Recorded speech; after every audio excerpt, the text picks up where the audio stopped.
হলো সেই construction site যেখানে রমন ইঞ্জিনিয়ার ছিল। ওর কলিগেরা বলছিল যে এখান থেকে বেরোনোর পরে ওর পায়ে একটু সমস্যা হয়েছিল। কিন্তু এখানে যে সমস্ত ওয়ার্কার্সরা কাজ করে ওরা বলল যে যতক্ষণ ও কনস্ট্রাকশন সাইটে ছিল ততক্ষণ ও ঠিক ছিল। তার মানে যা কিছু ঘটেছে কনস্ট্রাকশন সাইট থেকে বেরিয়ে এসে ঘটেছে, তার মানে এখানেই হয়েছে। এখানে তো আশপাশটা খুঁজে দেখি যদি কেউ কিছু দেখে থাকে। স্যার আপনারা যান, আমি একটু চা খেয়ে আসছি। মানে ওই চাওয়ালাকে জিজ্ঞেস করে আসছি যে কিছু দেখেছে কিনা। অভিজিৎ, এই বাচ্চাটা কনস্ট্রাকশন সাইটের সামনে কাগজ বেচছে, ওকে কিছু জিজ্ঞাসা করি।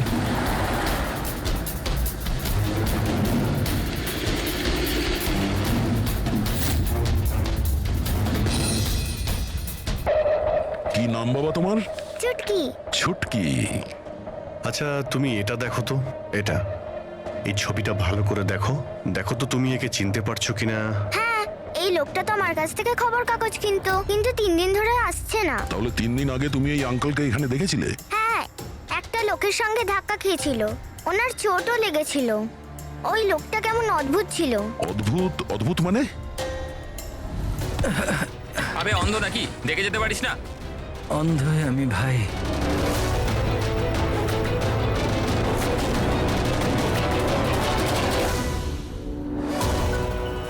কি হলো ভাই, এত ব্যথা হচ্ছে কেন?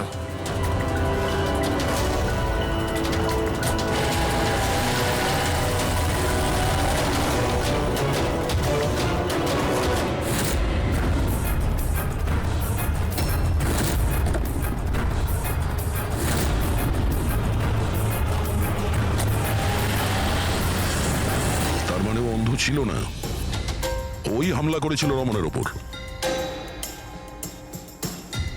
আচ্ছা এটা বলো তো যে ওই আঙ্কেলকে তুমি চিনতে পারবে? তুমি কি ওকে ঠিক করে দেখেছিলে? না আচ্ছা ওই গাড়ির নাম্বারটা মনে আছে? না আঙ্কেল, ওই আঙ্কেলকে গাড়ি চালাতে দেখে আমি অবাক হয়ে গেছিলাম, এই জন্য গাড়ির নাম্বার মনে নেই। কিন্তু কি হয়েছে আঙ্কেল? ইঞ্জিনিয়ার আঙ্কেল ঠিক আছে তো? না বাবু, ওর কিছু হয়নি, ও অন্য কোনো কনস্ট্রাকশন সাইটে চলে গেছে, এখনো এখানে আসবে না। Thank you. হ্যাঁ, তুমি এখন নিউজ পেপার বিক্রি করছো, তুমি স্কুলে যাবে না?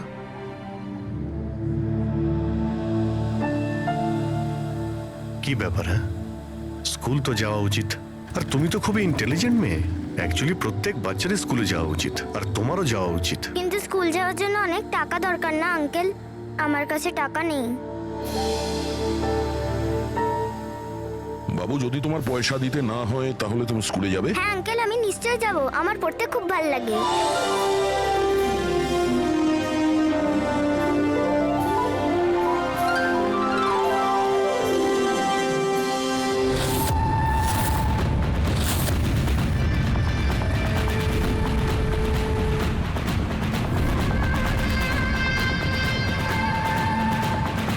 সমীর, এবার তোমার পালা।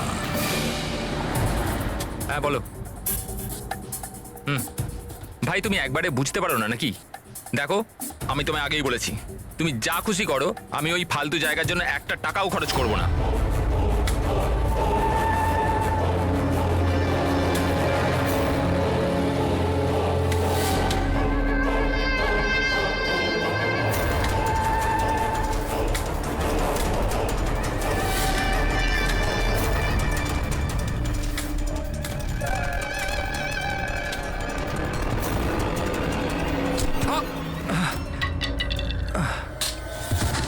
ওই দেখতে পাল।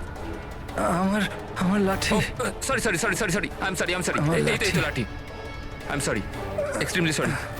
আপনার কোথাও লাগেনি তো? আপনি ঠিক আছেন তো? আমি আপনাকে কোথাও ছেড়ে দিই? না না, আমি ঠিক আছি, আমি চলে যাব। আপনি আপনি ঠিক আছেন তো? হ্যাঁ আমি আমি আমি আমি ঠিক আছি। আপনি সাবধানে যাবেন। হ্যাঁ ঠিক আছে, আপনি সাবধানে যাবেন। ওকে, থ্যাংক ইউ।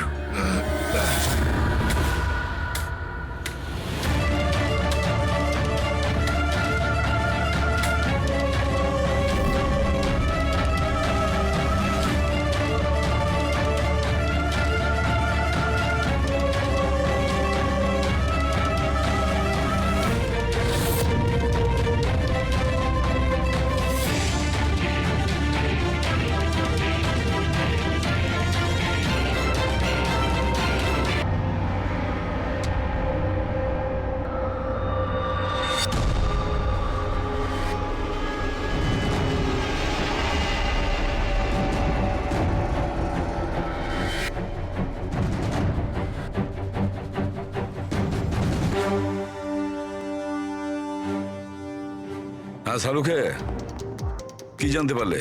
বস, এই লোকটাকে যে বিষটা দেওয়া হয়েছে সেটাও কোনো গাছ থেকেই তৈরি করা হয়েছে। কি? এটাও কোনো গাছ থেকে? হ্যাঁ বস, কিন্তু এটা কি ধরনের বিষ সেটা সারিকা এক্ষুনি জেনে যাবে। এই বিষটার নাম রিকিউনিস কমিউনিস, আর এই বিষটা আগের বিষটার থেকেও অনেক বেশি বিষাক্ত আর ভয়ঙ্কর। রিকিনেস, এটা কোনো গাছের নাম নাকি? হ্যাঁ ফ্রেডি, এটা একটা গাছের নাম। আর বস, এটা কোনো সাধারণ গাছ নয়, সহজে পাওয়া যায় না। আর খুনি যে কেউ হোক, বস ওর গাছপালা সম্পর্কে খুব ভালো জ্ঞান আছে। সেটাই তো হওয়ার কথা এই গাছের ব্যাপারে, তাই তো। কিন্তু স্যার, এই খুনটার কারণ কি হতে পারে? আমরা তো রামানের খুনের কারণ জানি না, সমীরেরও না, আর দূর দূর পর্যন্ত এদের নিজেদের মধ্যে কোনো সম্পর্কও ছিল না। স্যার, সমীর আর রমনের মধ্যে একটা জিনিস তো খুবই কমন। কি? মাই গড, তাহলে এটাই সেই সূত্র যেটা সমীর আর রমনকে যুক্ত করে? তাহলে কি দুজনে একই ভুল করেছে? হ্যাঁ স্যার, রমনের মতো সমীরও তার বুড়ো ক্যান্সার আক্রান্ত বাবাকে বাড়ি থেকে বের করে দিয়েছিল।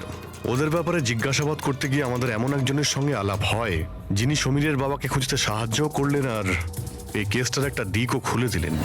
সে কে? স্যার, ইনি doctor Dinesh, hello sir. Cancer সেন্টারের এইচওটি। সমীরের বাবার চিকিৎসা উনি করছিলেন। ডক্টর দীনেশ, একটা কথা আমাকে বোঝান। সমীর যখন তার বাবাকে বাড়ি থেকে বের করে দেয়, তাহলে সমীরের বাবা, মানে বলতে চাইছি সমীরের বাবা আপনার ওখানে কিভাবে পৌঁছলো ক্যান্সার সেন্টারে? কেউ ওনাকে হাসপাতাল পৌঁছে দিয়েছিলেন। আমি হাসপাতাল পৌঁছেছিলাম যখন আমি ওনাকে দেখলাম একটা চেয়ারে বসে কিছু বিড়বিড় করছিলেন, হাতে একটা খাম ছিল। আমি জিজ্ঞেস করলাম, আপনি কে? কিন্তু উনি কিছু মনে করতে পারলেন না। আমি ওনার হাত থেকে খামটা নিলাম। টাকা ছাড়াও একটা চিঠিও ছিল, তাতে লেখা ছিল উনি ক্যান্সারের পেশেন্ট, আর আমরা যাতে ওনাকে এখানে ভর্তি করিয়ে চিকিৎসা শুরু করি। অ্যাডমিশনের জন্য যে টাকাটা লাগবে সেটা খামের মধ্যে আছে, আর চিকিৎসার যা খরচ সেটা হাসপাতালের অ্যাকাউন্টে ট্রান্সফার হয়ে যাবে। ওনার বয়স আর অবস্থা দেখে আমি ওনাকে অ্যাডমিট তো করে নিলাম, কিন্তু আমি চিন্তায় ছিলাম যদি টাকাটা না পাওয়া যায়। কিন্তু ভগবানের অনেক কৃপা, পরের দিনই চিকিৎসার সমস্ত টাকা 10 লাখ টাকা হাসপাতালের অ্যাকাউন্টে ট্রান্সফার হয়ে গেছিল। 10 লাখ টাকা? কে কি ট্রান্সফার করেছে? স্যার 100% খুনি করেছে। স্যার, ব্যাংক ডিটেলস থেকে জানতে পারবো? জানতে পারা গেছে অ্যাকচুয়ালি টাকাটা সমীরের ওয়াইফ রত্না দিয়েছিল। এইসব আমার ভুল স্যার। আমার জন্য সমীরের প্রাণ চলে গেল। আমি ওকে বলেছিলাম বাবার দেখাশোনার জন্য খুব প্রবলেম হচ্ছিল, আর সব সম্পত্তি আর সব আমাদের নামে হয়ে গিয়েছিল। তাই আমি সমীরকে বলে বাবাকে বাড়ি থেকে বের করে দিয়েছি। লজ্জা হয় না তোমার? সমীরের বাবা তোমারও বাবার মতনই, তাকেই বাড়ি থেকে বের করে দিলে। তাহলে এসব করার পরেও ওনার ট্রিটমেন্টের জন্য 10 লাখ টাকা কেন দিলেন?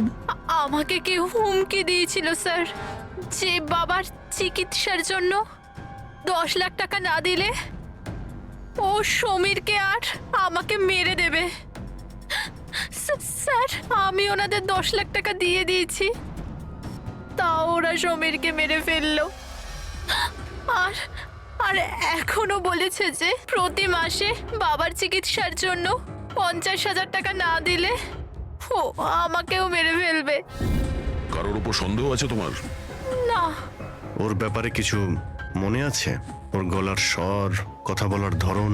কিচ্ছু মনে নেই স্যার, প্লিজ আমাকে বাঁচিয়ে নিন স্যার। আমি মরতে চাই না স্যার, আমি বাবাকে বাড়ি নিয়ে আসবো। আমি এখন থেকে ওনার সব সময় দেখাশোনা করব, ওনার কোনো কষ্ট হবে না স্যার। প্লিজ আমাকে বাঁচিয়ে পাবেন নিন না। Sir, please. আপনার কিচ্ছু হতে দেব না, কেমন? পুরবিয়া কাজ করো যে নাম্বার থেকে ওকে হুমকি দেওয়া হতো, সেই নাম্বারটা নাও আর দেখো কোথাকার। আপনি যান। চলুন।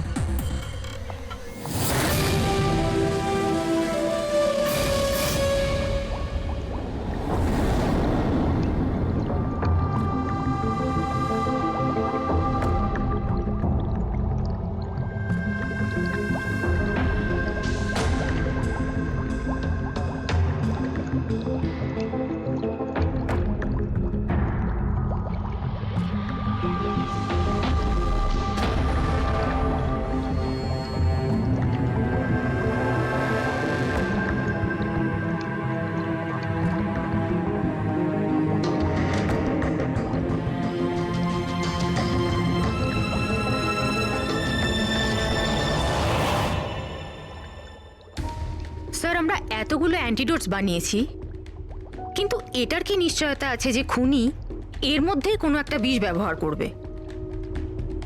এবার আর যাই করি, আমরা খুনির মাথার ভেতরে তো আর ঢুকতে পারবো না। তোমার কথাটা একদম ঠিকই সারিকা, কিন্তু একটা কথা ভাবো, খুনি এই গাছগুলো থেকে বিষ বার করে ব্যবহার করছে, এই গাছগুলো থেকে আগেরটা থেকে আরো বেশি বিষাক্ত প্রত্যেকবার। আমাদের সব সময় প্রস্তুত থাকতে হবে। জানি না পরের বার কোন ধরনের গাছের বিষ কাকে প্রয়োগ করবে, জানি না কার ওপর, কবে, কখন, কোথায়, কোন ধরনের গাছের জানা নেই।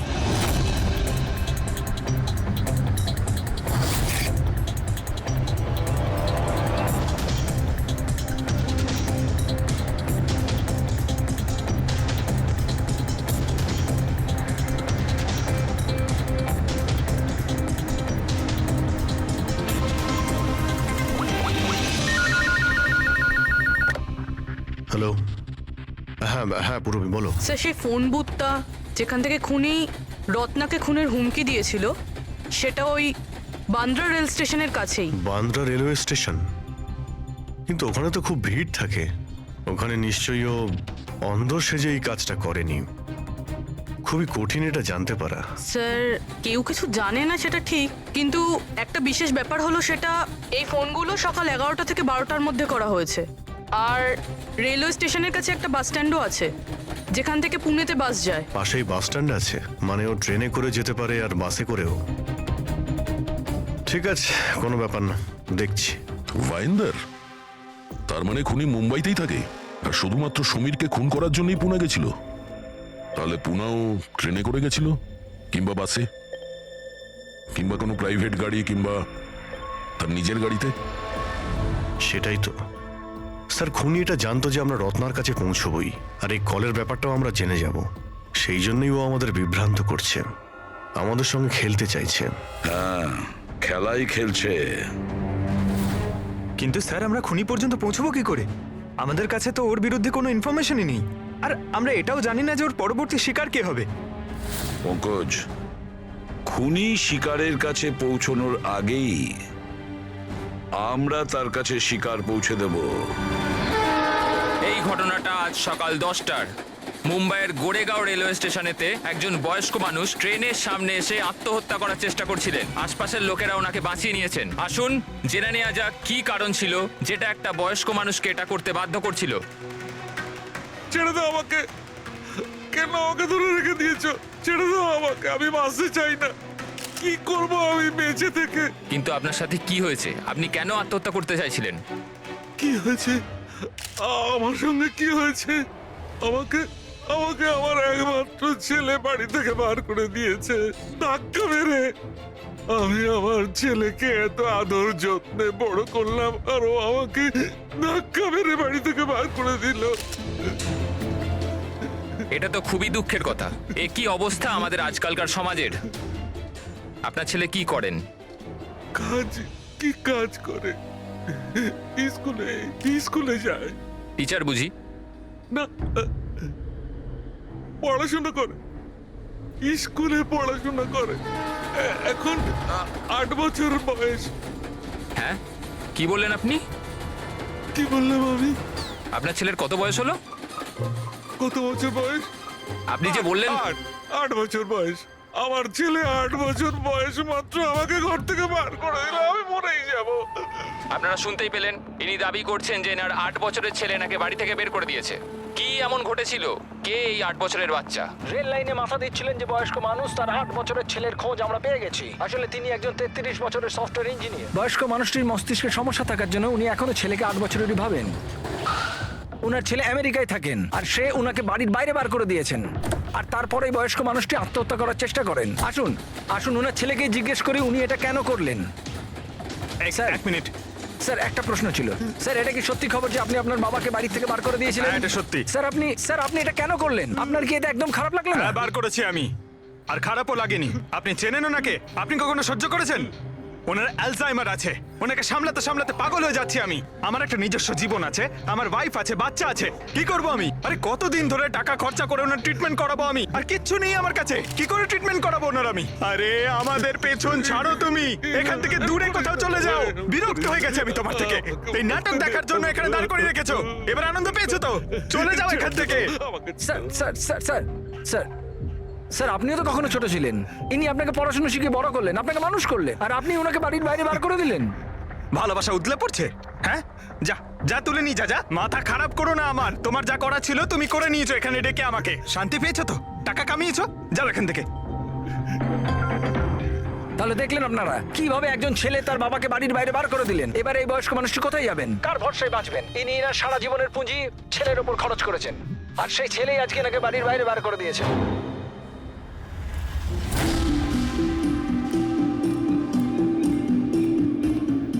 সুন্দর সুন্দর বেলুন আছে, বাড়ির বাচ্চাদের জন্য নিয়ে যান। বেলুনওয়ালা এসে গেছে, বেলুনওয়ালা। এই যে ম্যাডাম, বেলুন বেলুন নিয়ে নিন, নিয়ে যান। হ্যালো, বেলুন বলবেন, বেলুনওয়ালা। বেলুন বেলুন নিয়ে যান, বেলুন। বেলুন নেবে নাকি বাবা? বেলুন নিয়ে যাও, নেবে বেলুন? বেলুন বেলুনওয়ালা, বেলুন বেলুন নিয়ে যান।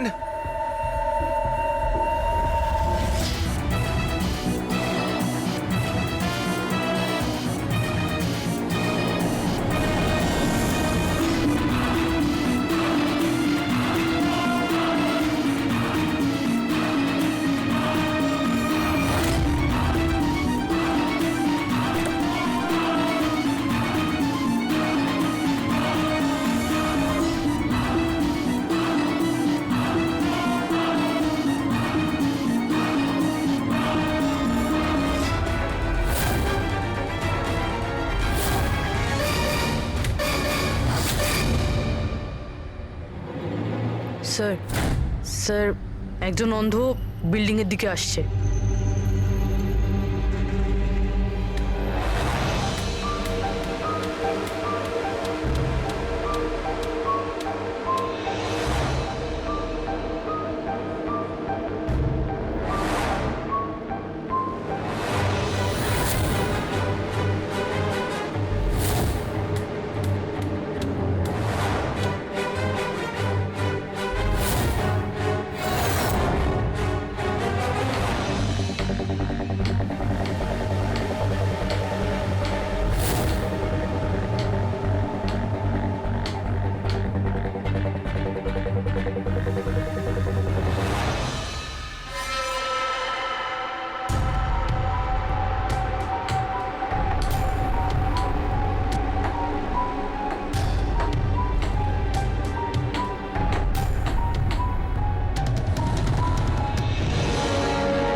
এতগুলো লোক? হ্যাঁ, তাই তো। স্যার, এতজন অন্ধ একসাথে? আমরা তো একজন ভেবেছিলাম, এখানে তো 8-10 জন বেরিয়ে গেছে। মনে হচ্ছে এটা ওদের চাল। আপনারা যাবেন কোথায়? এক মিনিট, সবাই একসঙ্গে এখানে কি করে এলেন? আরে কি করছেন এখানে আপনারা? আরে সবাই একসঙ্গে, কি হয়েছেটা কি? হ্যাঁ, কি হয়েছে? এখানে চোখের ফ্রি চেকআপের ব্যবস্থা করা হয়েছে। সম্পদ বলল, মানে ওই আমাদের এখানে ডেকে এনেছে। দেখুন, এখানে কোনো ক্যাম্প হচ্ছে না, আর আপনাদের এই খবরটা কে দিয়েছে বলুন তো? ওই তো ডেকেছিল আমাদের এখানে।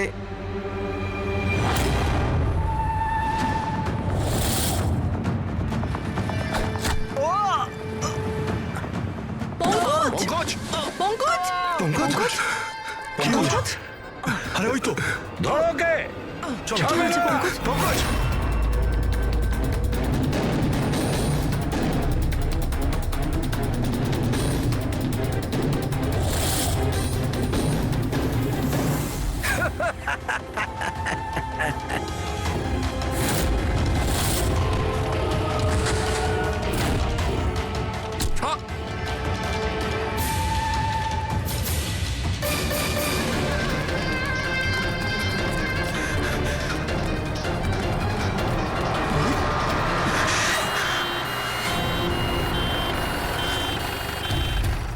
এসো এসো তাড়াতাড়ি এসো। পঙ্কজ তোর কিচ্ছু হবে না। কিচ্ছু হবে না। পঙ্কজ একে অ্যাম্বুলেন্সে নিয়ে যাও।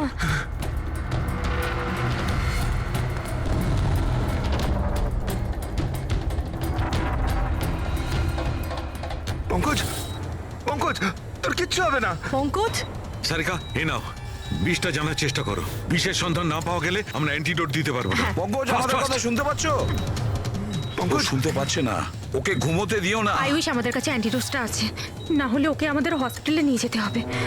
অ্যান্ড আই এম শিওর এই বিষটা আগের বিষটার থেকে অনেক বেশি সাংঘাতিক। সারিকা একটা কাজ করো, ন্যাশনাল বায়ো সেন্টারকে ফোন করো আর ফোনটা আমায় দাও।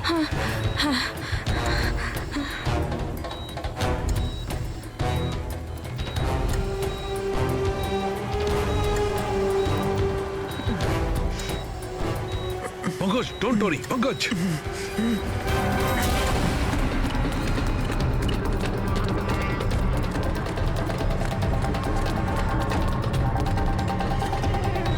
স্যার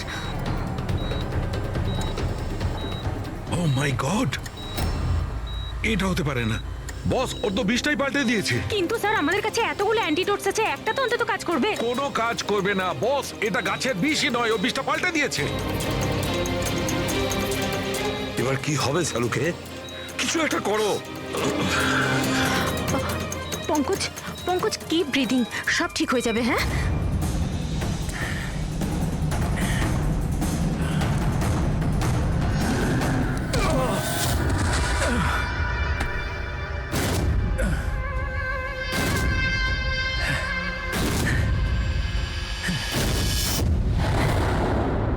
স্যার আমার নাম মদন।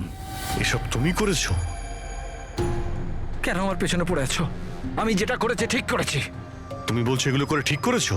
আমি শুধু খারাপ লোকেদের শাস্তি দিয়েছি, যারা নিজেদের বাবা মায়ের খেয়াল রাখে না, তাদের বেঁচে থাকার কোনো অধিকার নেই। যখন আমার মায়ের মৃত্যু হয়েছিল, আমার দুনিয়া শেষ হয়ে গেছিল। ওই সময় তখন থেকেই আমি এই সংহতি বৃদ্ধাশ্রমে শুরু করেছি।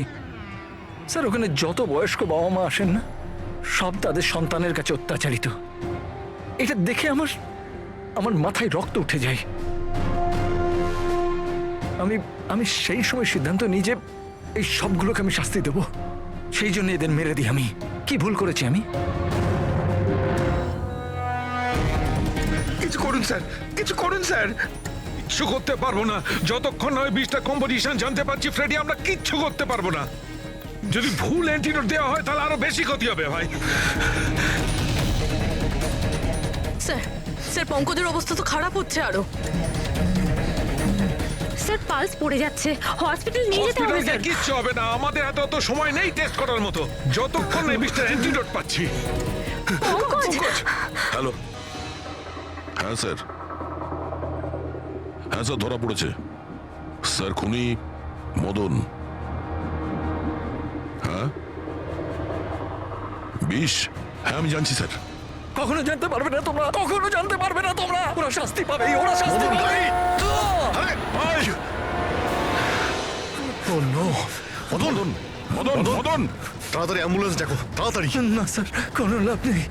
আমার কাজ হয়ে গেছে না, স্যার। মদন, মেনে নিচ্ছি তুমি ওদের সাথে যা কিছু করেছো ঠিক করেছো, কিন্তু তুমি যাকে ওই বিষটা দিয়েছো ও নির্দোষ, ও নিরপরাধী, ও কিচ্ছু করেনি। ওই বিষটা কি বলো?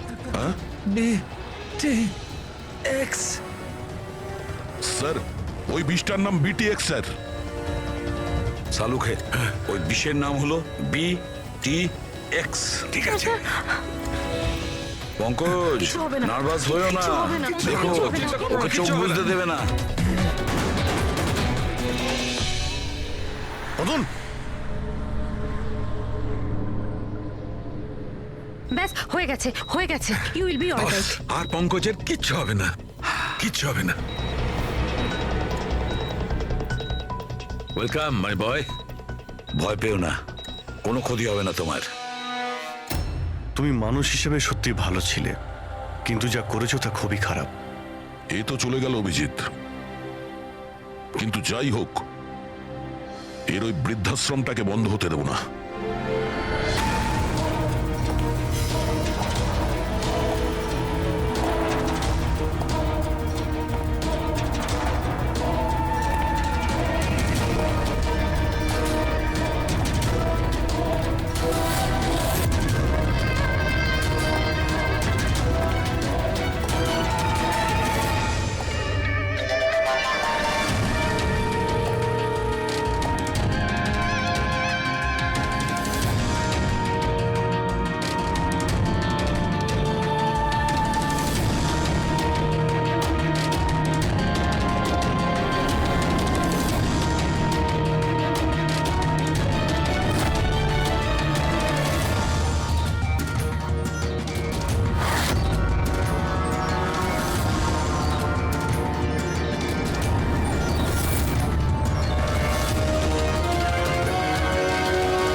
মানুষ জ্বলবে।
আরে কানা নাকি দেখে যেতে পারিস না? অন্ধই আমি ভাই। আরে আরে ভাই সরি আরে, সরি, আমার লাঠি। আমি বুঝতে পারিনি। আপনার এইভাবে বাইরে বেরোনো উচিত নয়, আপনার আঘাত লেগে যেতে পারে তো। ক্ষমা করবেন, আমায় আর একটু সচেতন হতে হবে। ঠিক আছে ঠিক আছে, সাবধানে যাবেন। আগে আগে। আপনি যেতে পারবেন না, আমি ছেড়ে দিয়ে আসবো। না না, আমি চলে যাব। ঠিক আছে। Thank you.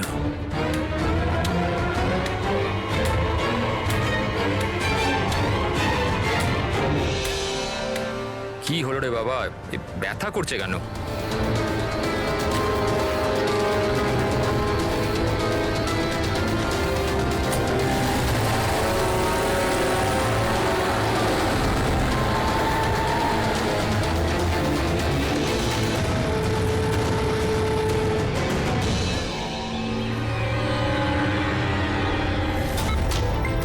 কিচ্ছু হবে না, কিচ্ছু হবে না তোমার। তুমি তুমি তুমি স্থির থাকো।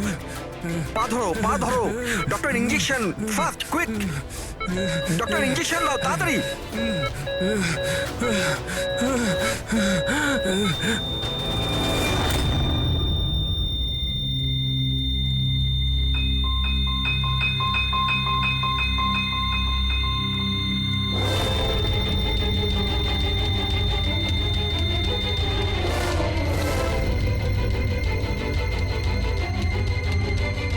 ও my god, he is dead.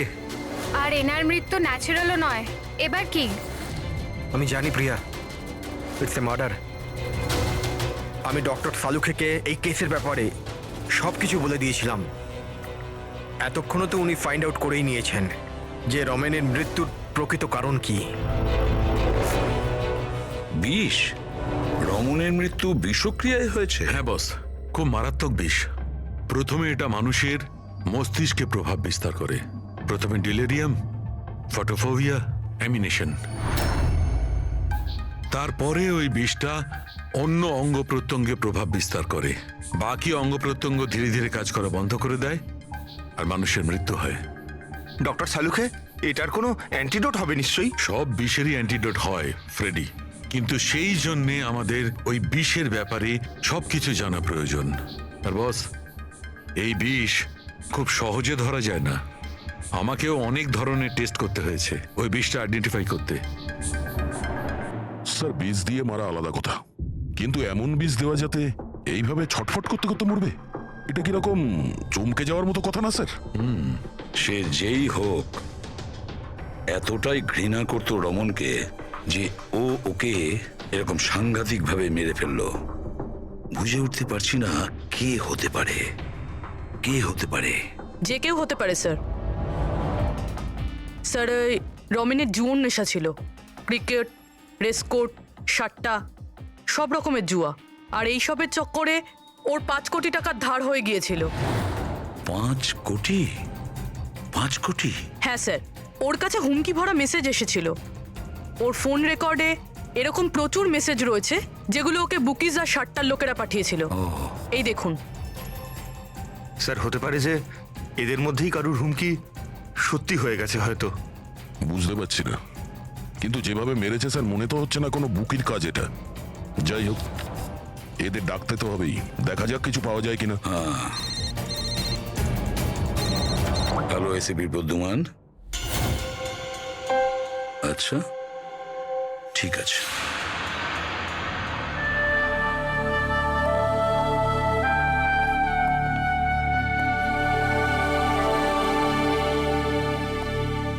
আপনি রমেনের খুড়তুতো ভাই হিতেন। হিতেন, কেউ রমনকে খুন করে দিয়েছে। কি মনে হচ্ছে আপনার, কে করেছে? আমি জানি না স্যার। স্যার, খারাপ কাজের খারাপ পরিণাম, একদিন না একদিন তো এটা হতোই। এবার কে করলো, কিভাবে করলো সেটা তো জানি না স্যার, কিন্তু এতজনের সাথে শত্রুতা, এত টাকা ধার, ওদের মধ্যে কেউই হয়তো। স্যার, আচ্ছা, আপনি ছাড়া পরিবারে আর এর কে কে আছে?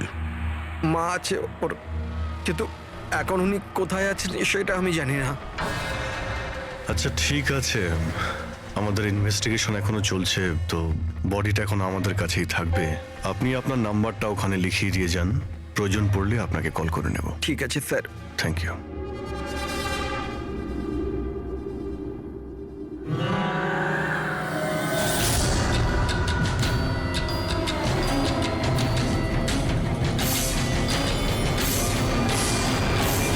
এতটা দুঃখ পাইনি যেটাও দেখাচ্ছে। বডি নেওয়ার কোনো তাড়াও নেই, যেতে বলার সঙ্গে সঙ্গে চলেও গেল, কিছু জিজ্ঞাসাও করলো না কবে বডি পাওয়া যাবে। গোলমাল আছে, গোলমাল আছে এই হিতেনের মধ্যে, গোলমাল আছে। ওকে দেখে মনে হয় এই কথাটা কনফার্ম করতে যে রমন মারা গেছে কি না। নজর রাখো ওর ওপরে। রমেন, রমেন, বাবা, সাবধানে, সাবধানে। রমেন কি হলো বাবা? রমেন, ম্যাম, আপনি? আমার ছেলে রমেন, রমেনের কি হলো স্যার? কি হলো বাবা, কি হলো? আমি তো তোর অপেক্ষায় ছিলাম যে তুই আসবি আর আমাকে বাড়ি নিয়ে যাবি, কিন্তু তুই এত দূরে চলে গেলি বাবা। আপনি আপনার ছেলে রমনের সাথে থাকতেন না? আগে না স্যার। আপনি? স্যার, আমার নাম মদন। ভগবান, আমাকে কেন রেখে দিলে? আমাকেও তো নিয়ে নিতে পারতে। মা, নিজেকে সামলাও। আর কত কাঁদবে এই মূর্খটার জন্যে? ও নিজের কর্মের ফল পেয়েছে। না বাবা, এরম বলো না। ও যেমনই ছিল, ছেলে তো ছিল আমার। কেন, কি এমন করেছিল ও ওনার সাথে? উনি ওনাকে বাড়ির বাইরে বার করে দিয়েছিলেন, রাস্তায় একা একা ছেড়ে দিয়েছিলেন। কি কারণে?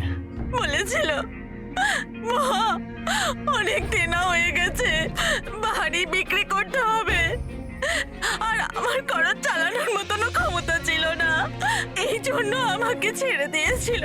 আর তারপর কি করতাম স্যার, ঠিক করে দেখতেও পাই না, কোথায় যেতাম আমি? ওই জন্য পড়ে রইলাম ফুটপাতে, ক্ষুধার্ত, তৃষ্ণার্ত, সহায়হীন হয়ে। হয়তো ভগবানের দয়া হয়ে গেছিল, তাই সে দেবদূত পাঠিয়ে দিয়েছিল। তার চেহারা তো দেখতে পাইনি আমি, কিন্তু সে আমায় তার সাথে যেতে বলেছিল, আর আমি তার সাথে চলে গেলাম। একটা ভালো মানুষ আমাকে এর কাছে নিয়ে গেছিল। স্যার, অ্যাকচুয়ালি আমার একটা সংস্থা আছে, সংহতি বৃদ্ধাশ্রম। আমরা ওখানে চেষ্টা করি যে এই ধরনের বয়স্কদের বাড়ির মতো ভালোবাসার সম্মান দেওয়া যায়। ওনাকে আমি বৃদ্ধাশ্রমের গেটে পেয়েছিলাম একটা চিঠি হাতে, যাতে লেখা ছিল ওনার যত্ন নেওয়ার কথা। আর ওই দিন থেকেই সংহতি বৃদ্ধাশ্রম ওনার বাড়ি হয়ে গেছে। আজ সকালে ল্যান্ডলাইনে ফোন এলো যে ওনার ছেলের মৃত্যু হয়ে গেছে। ব্যাস, উনি তখন থেকেই কাঁদছেন। আসলে মা তো। আমি আপনাদের কাছে অনুরোধ করছি, এই হত্যাকারীকে ছাড়বেন না স্যার। অবশ্যই শাস্তি দেবেন স্যার, অবশ্যই শাস্তি দেবেন। দেখুন ম্যাম, আমি আপনাকে কথা দিচ্ছি, আমরা রমনের খুনিকে ছাড়বো না। তাকে কঠোর থেকে কঠোরতম শাস্তি দেব। আপনি প্লিজ এ ব্যাপারে ভাববেন না। আপনি নিজেকে সামলে নিন। মদন, তুমি ওনার খেয়াল রেখো। আরো একটা কথা, কোনো কিছুর দরকার যদি আপনাদের পড়ে তাহলে নিশ্চয়ই আমাদের জানাবেন। দারুণ ব্যাপার। সারিকা, হসপিটালের ডক্টরের রিপোর্ট অনুসারে এর হাঁটুতে যে চিহ্নটা পাওয়া গেছে, এটা হয় কোনো অ্যালার্জির আর নয়তো কোনো বিষাক্ত ধরনের পোকামাকড়ের দংশনের চিহ্ন।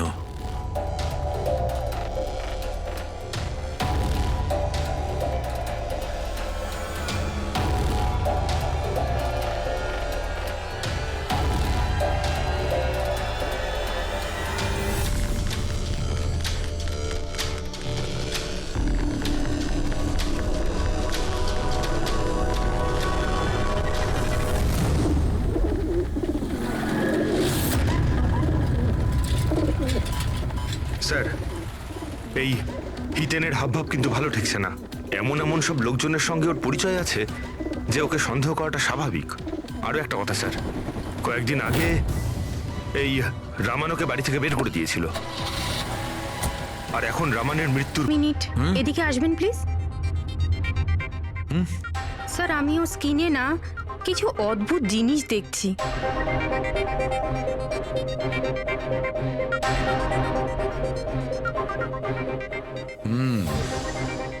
সারিকা, এই যে অদ্ভুত জিনিসটা দেখতে পাওয়া যাচ্ছে, আসলে এটা প্যারাফিন। প্যারাফিন? আরে, তার মানে ওই বিষটা ওর থাইতে ইনজেক্ট করা হয়েছিল? করা হয়েছে, ওই বিষটা এর থাইতেই ইনজেক্ট করা হয়েছে। তাহলে এই মোম কোথা থেকে এলো? মোম কোথা থেকে এলো? সারিকা, এইখান দিয়ে খুনি বিষ ইনজেক্ট করেছে। আসলে এই বিষটা মোম দিয়ে, প্যারাফিন দিয়ে কোটেড ছিল। এই জন্যে এর চামড়াতেও আর এর রক্ততেও প্যারাফিন পাওয়া গেছে।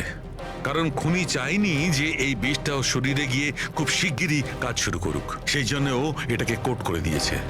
আর এই যে বিষটা এসকামাইন, এটা একটা বায়ো পয়জন, জৈবিক বিষ। খুনি সেটা মোম দিয়ে কোট করেছে, এর শরীরে ইনজেক্ট করেছে, আর তারপর মোমটা এর শরীরের উত্তাপে গলতে শুরু করে দিয়েছে, আর বিষটা এর শরীরের মধ্যে গিয়ে নিজের কাজ শুরু করে দিয়েছে। তার মানে এই বিষটা কোনো লিকুইড ফর্মে নয়,